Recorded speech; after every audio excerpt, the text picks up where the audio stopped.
If you were tasked with designing the absolute perfect blueprint for Christian leadership or like spiritual endurance, Right. you probably wouldn't start by asking a pipe-smoking, tweed-wearing Oxford linguist, a guy who spent his free time literally inventing Elvish languages. You really wouldn't. No, you'd probably look for a theologian or maybe a mega church pastor or church historian. Sure, somebody with formal ministry credentials. Exactly.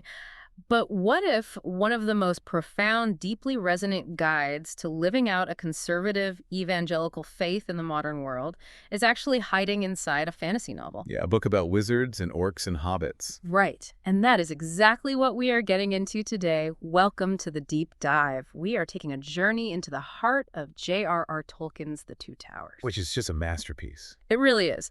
But for you listening, this isn't just a literary review. We're looking at this from a deeply Christian perspective. Yeah, because the irony of Tolkien's work is that he famously despised literal allegories. Right, he hated them. He really did.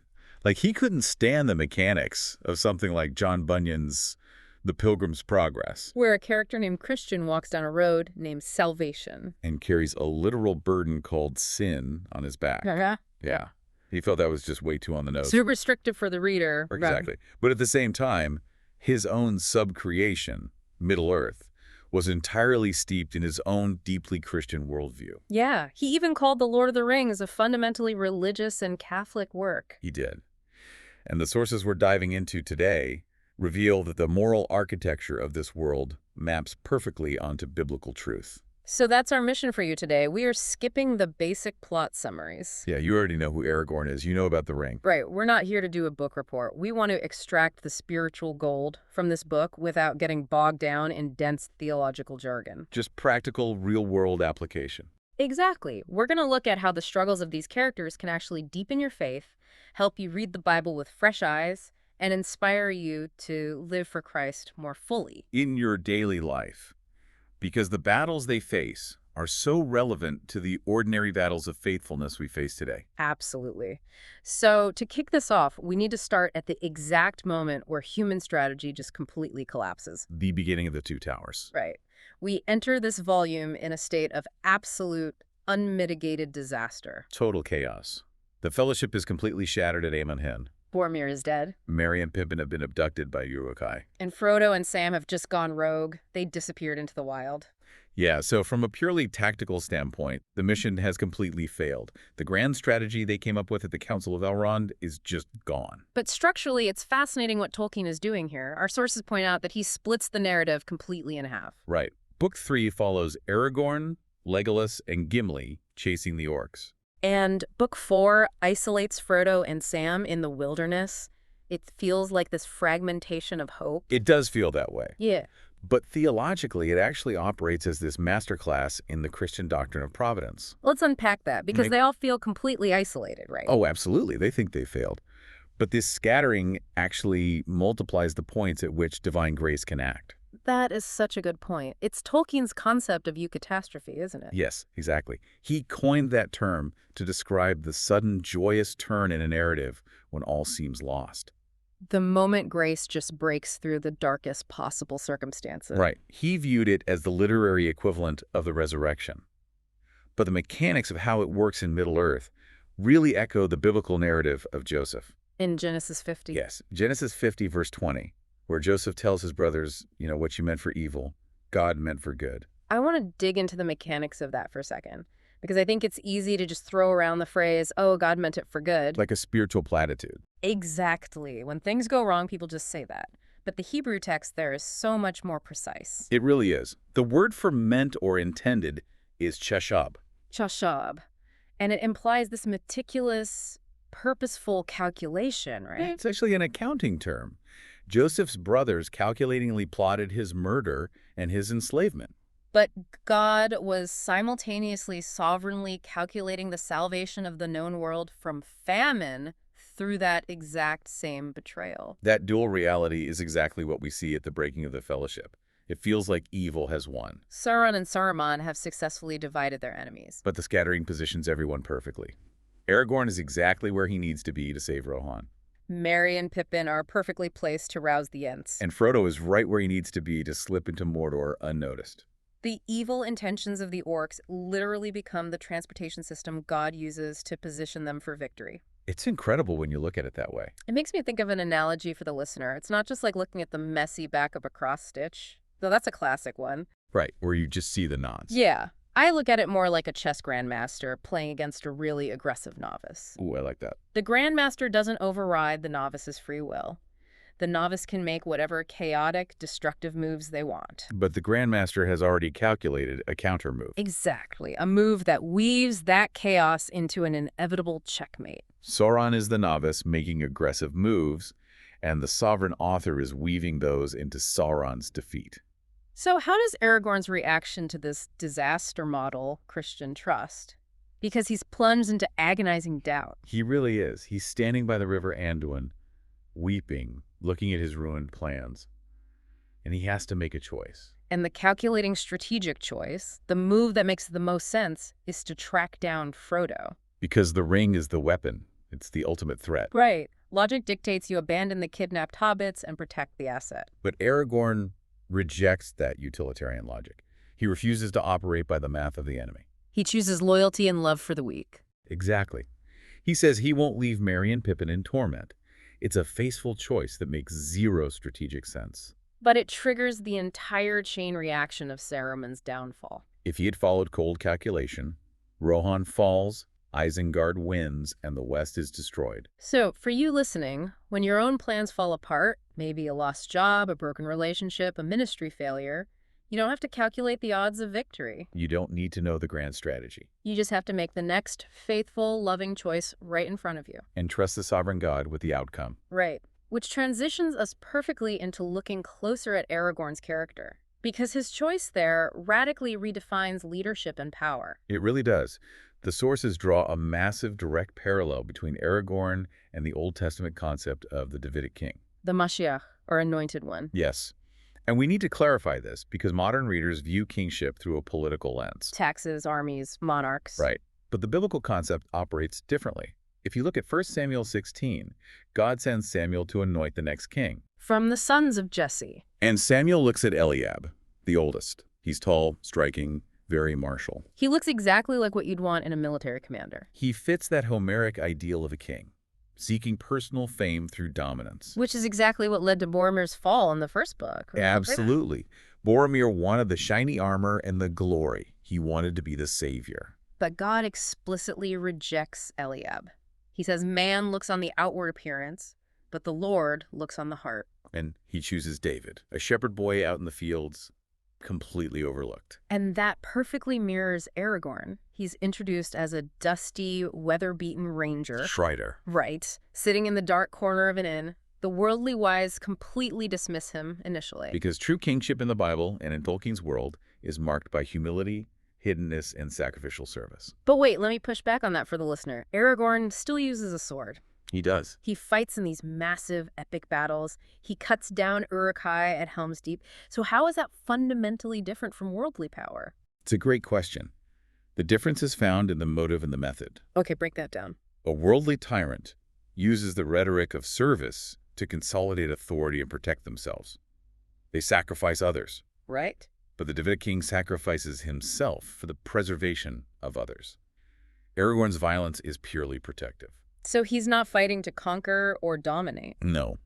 At Helm's Deep, he is placing his own body between an army of slaughter and the caves where the women and children are hiding. He acts as a shield, not an invading spear. Exactly.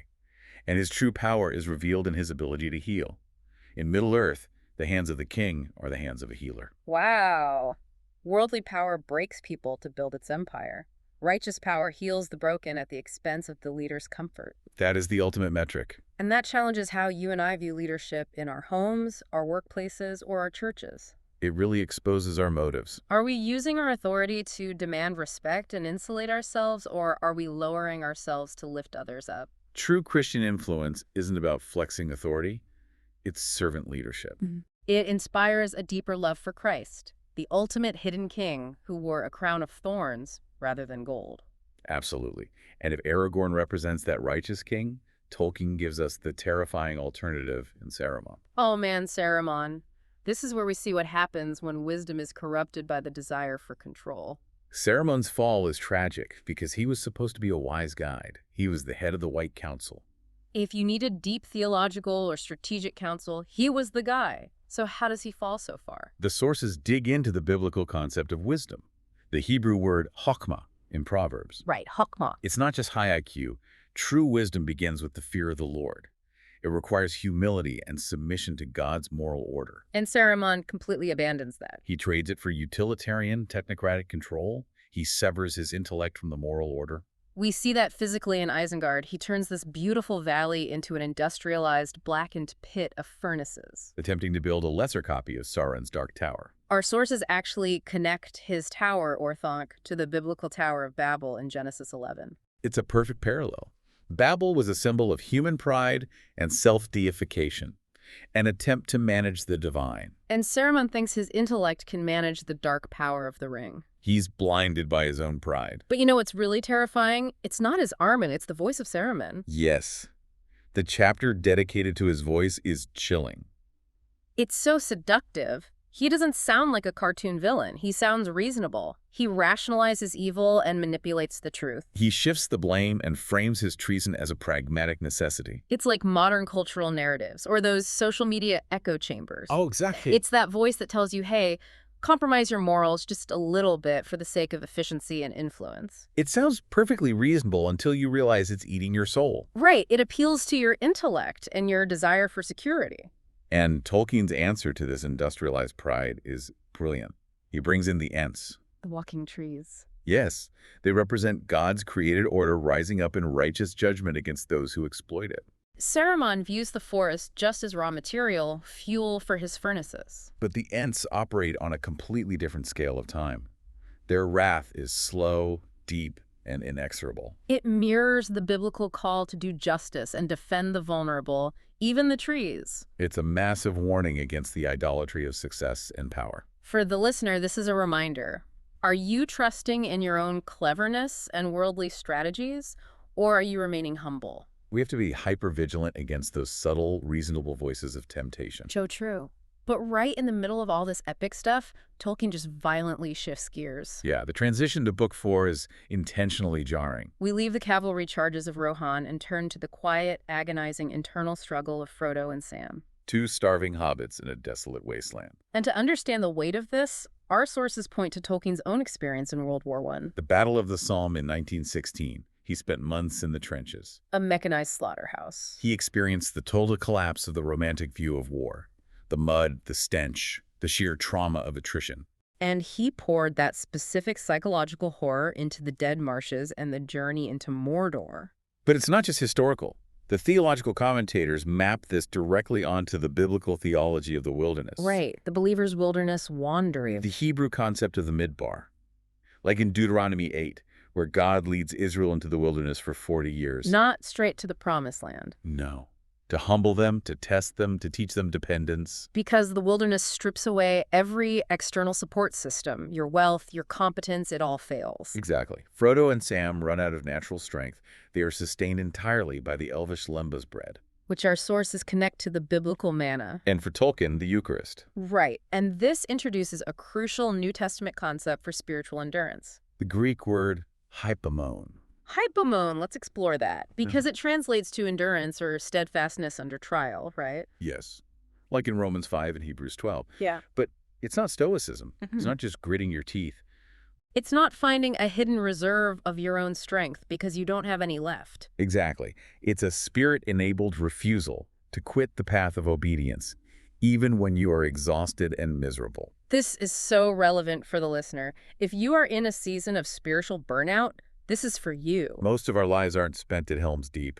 No. You aren't fighting a glorious battle, you're just dragging your feet through a dreary Tuesday. And the lembas bread is like our daily communion with Christ in the Scriptures. It doesn't always give you a massive emotional high. You might read the Bible and feel nothing. But it provides exactly enough grace to take the next step. It keeps your soul from starving to death. And we need that, because Frodo isn't just fighting the landscape. He's fighting a terrifying internal battle. The burden of the ring, it's dragging on his mind. Our sources draw a profound parallel here to Paul's struggle in Romans 7. Oh, wow. Yeah. I do not do the good I want, but the evil I do not want is what I keep on doing. Paul describes this agonizing conflict, the law of his mind versus the law of sin dwelling in his flesh. He cries out, "Wretched man that I am, who will deliver me from this body of death?" And the ring is the externalization of that original sin. Frodo is dragging this weight around his neck. So you don't survive that on your own willpower. You survive by feeding daily on Christ, the true bread of life. Exactly. And in the midst of this desolate wilderness, they are stuck with Gollum. Which brings up the most profound moral test of the narrative. It really does. Frodo decides to show pity to Gollum. Even when Sam is suspicious and Gollum is treacherous. To unpack this, the sources turn to the biblical concept of Hesed. Hesed, steadfast, covenantal love and mercy. It's a love that isn't based on the worthiness of the recipient, but on the character of the one giving it. And Frodo expends this unmerited mercy to a creature who is completely unlovable. And it connects to another concept, metanoia. Repentance or a change of heart. Gollum illustrates the tragedy of the divided human will. Smeagol genuinely wants to be good. But he is enslaved by his addiction to the ring. He's enslaved to sin. Yet Frodo sees the remaining image of God in this degraded creature. It makes me think of Gandalf's wisdom from the first book. Oh, it's so powerful. He says, "Many that live deserve death, and some that die deserve life. Can you give it to them? Then do not be too eager to deal out death and judgment." It's a staggering rebuke to our pharisaical impulse to condemn people. But let me challenge this for the listener. It's really easy to side with Sam here. It is. Sam is very practical. Yeah, Sam is practical, Gollum is dangerous, he's plotting to kill them. So Frodo's mercy is shocking, almost foolish. It is foolish in the eyes of the world. Right. So how are Christians supposed to view difficult, toxic, or deeply broken people in their own lives? We all have Gollums. We do. Yeah. And practicing radical mercy doesn't mean abandoning boundaries or enabling abuse. Frodo doesn't turn his back on Gollum. He watches him. Exactly. The difference is the heart's posture.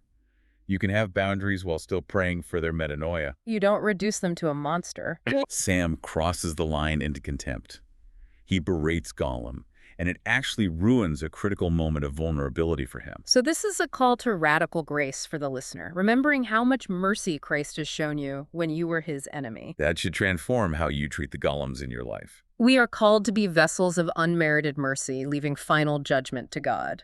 And Providence actually uses Frodo's mercy to save the world. Because power couldn't destroy the ring. Wisdom couldn't outsmart Sauron. It's the quiet, unyielding love of the insignificant that actually works. This is the thematic climax. The sources point straight to 1 Corinthians 1.27. God chooses the weak and foolish things of the world to shame the strong. The entire fate of Middle-earth rests on hobbits. God deliberately bypassed the mighty kings and elves. And we see this crystallized in Samwise Gamgee. He embodies the New Testament ethic of agape. Selfless, sacrificial, unconditional love. When he thinks Frodo is dead, he takes the burden of the ring, not for power, but out of pure devotion. His refusal to ever abandon his master perfectly mirrors the love of Christ, who laid down his life for his friends. There's that incredible moment in the dark where Sam realizes there is some good in this world, and it's worth fighting for. Despite the overwhelming darkness, his hope rests on an underlying goodness that cannot be conquered. It's what Tolkien called the long defeat of this fallen world. We fight the long defeat anyway because ultimate victory is secure.